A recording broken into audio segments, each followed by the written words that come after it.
Dear Esther, the gulls do not land here anymore. I've noticed that this year they seem to shun the place. Maybe it's the depletion of the fishing stock driving them away. Perhaps it's me. When he first landed here, Donnelly wrote that the herds were sickly and their shepherds the lowest of the miserable classes that populate these Hebridean islands. 300 years later, even they have departed.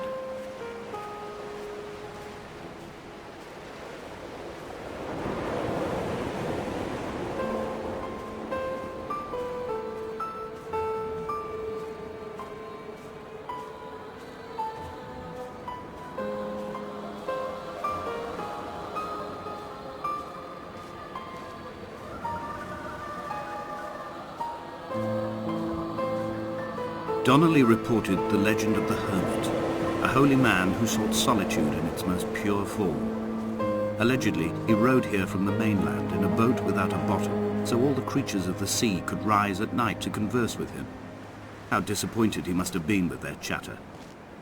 Perhaps now, when all that haunts the ocean is the rubbish dumped from the tankers, he'd find more peace. They say he threw his arms wide in a valley on the south side, and the cliff opened up to provide him shelter. They say he died of fever 116 years later. The shepherds left gifts for him at the mouth of the cave, but Donnelly records they never claimed to have seen him. I have visited the cave and I have left my gifts, but like them, I appear to be an unworthy subject of his solitude.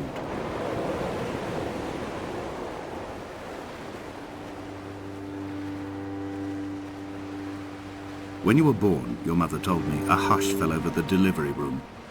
A great red birthmark covered the left side of your face. No one knew what to say, so you cried to fill the vacuum. I always admired you for that you cried to fill whatever vacuum you found. I began to manufacture vacuums just to enable you to deploy your talent. The birthmark faded by the time you were 6 and had gone completely by the time we met, but your fascination with the empty and its cure remained.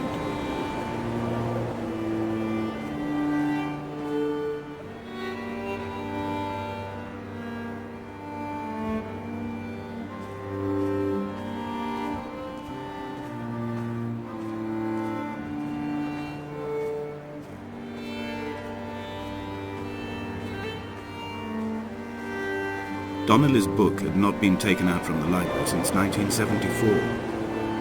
I decided it would never be missed as I slipped it under my coat and avoided the librarian's gaze on the way out.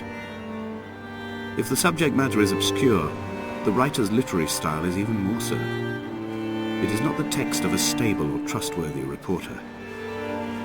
Perhaps it is fitting that my only companion in these last days should be a stolen book written by a dying man.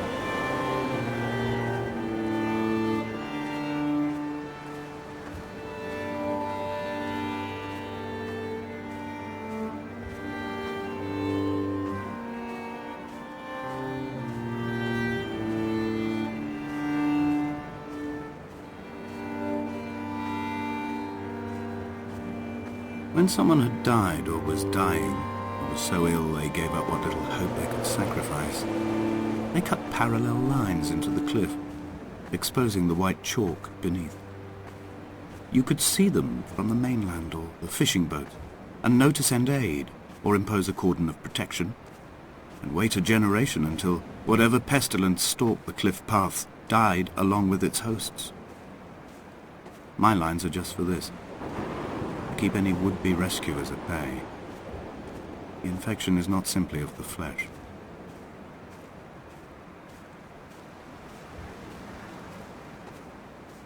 I quote directly, "A motley lot with little to recommend them.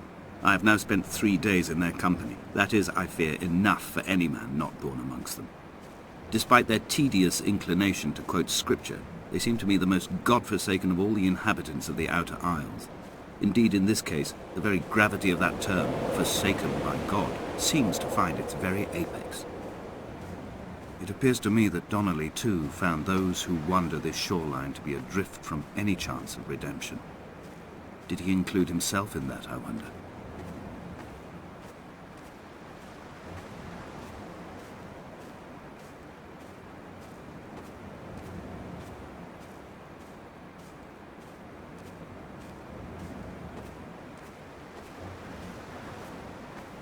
Dear Esther, I met Paul. I made my own little pilgrimage. My Damascus, a small semi-detached on the outskirts of Wolverhampton. We drank coffee in his kitchen and tried to connect to one another.